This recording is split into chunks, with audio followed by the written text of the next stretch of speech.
What if I told you that one honest conversation with yourself could break years of emotional baggage, fear, and self-doubt? This isn't therapy, it's called an Emes Talk. Hi, my name is Isaac from PowerJews.com, and in an effort to internalize what I'm learning better, I wanted to teach you a powerful method called the Emes Talk. It's raw, it's real, and it'll help you connect to the truth about yourself in ways you've probably never done before. I learned this from Rabbi Glaser, a world-renowned teacher at Aish HaTorah in Jerusalem. He's helped many people transform their lives, so if anything here resonates with you, I highly recommend checking out his teachings or even attending one of his seminars. So what is an Emes Talk? Emes is the Hebrew word for truth, and an Emes Talk is a structured self-reflection practice that helps you uncover your deepest fears, see how you've been hiding them, acknowledge the impact that it had on your life, and declaring a new possibility for who you truly are. Again, it's not therapy and it's not venting, it's intentional inner work rooted in Jewish wisdom, modern psychology, and radical self-honesty. Why does it matter so much?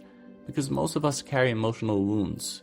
We'll get hurt and then make up a belief about ourselves that's totally false, like, I'm a burden, I don't matter, I'm not good enough.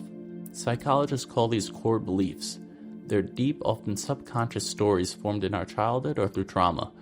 We rarely say them out loud, but they quietly shape our decisions, relationships, and identities. And to cope with these negative beliefs, we develop something called survival strategies. We'll become people pleasers, avoiders, jokers, control freaks. We live like that belief is true, even when it's not, and we build entire personalities around hiding it.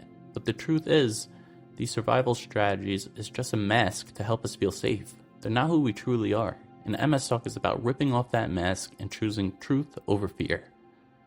So step one of Emes Talk is acknowledging your inner negative belief.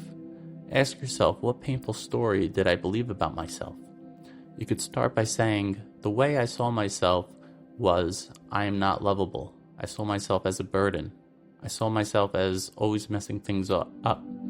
It's important to use the past tense because we're going to leave these negative beliefs in the past.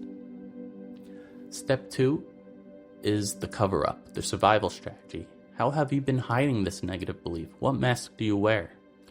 You could start by saying, the way I covered it up was by, I acted like I didn't care. I avoided people and shut down. I made jokes so no one could see I was hurting.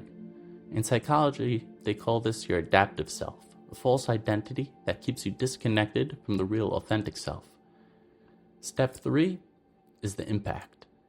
Be honest. How has this negative belief in survival strategy cost you? You could start by saying the impact this had on my life was that I stayed small, safe, and stuck. I lived with anxiety, never believed in myself. I've numbed myself instead of showing up fully. In Jewish insight, the Baal Shem Tov taught that when you name your darkness, you begin to transform it. So this is where transformation begins. Step four is the new possibility. Now it's time to choose truth. Not based on your past, but who you really are. Start by saying, the possibility I'm creating for myself is that I am lovable, I am safe, I am courageous, I am enough, I am free. It's important to use the present tense. Use being, not doing. Don't say, I will be more confident, just say, I am confident.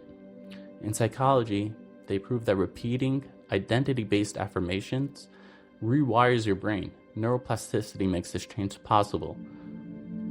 So a real-life example of this would be, let's say you have a fear of rejection, and you just sent someone important a message. You saw that they read it, but it's been a few days and they still haven't responded. Now all of a sudden, negative beliefs start rising up inside of yourself. And now you should pause and do an Emes Talk. Say that I saw myself as not important. And the way I covered it up was that I pretended that I didn't need anyone, or I tried too hard to impress people. The impact this had on me is that I always feel anxious in relationships, and I question myself constantly. The possibility that I'm creating for myself is that I am worthy, I am valuable. Now, the best time and place to do an Emes Talk is when you actually get triggered, but you don't have to wait for a breakdown to do it. You could sit in reflection and do an Emes Talk by journaling, writing it down, recording yourself, saying it to a friend. The main point is to ask, what lie am I believing today, and what truth do I want to live instead? The Gemara says that the seal of Hashem is emet, truth. Now, you don't have to fix everything right away. You just have to stop lying to yourself about who you are. Your soul is already whole, and the lies we tell ourselves is the wound. And the truth we'll begin to speak is our healing. So the more truth you speak, the more peace you'll live. If this helped you at all, please leave a comment with your own Emes Talk, or share a belief that you're letting go of, and a possibility that you're going to step into. Thanks for watching.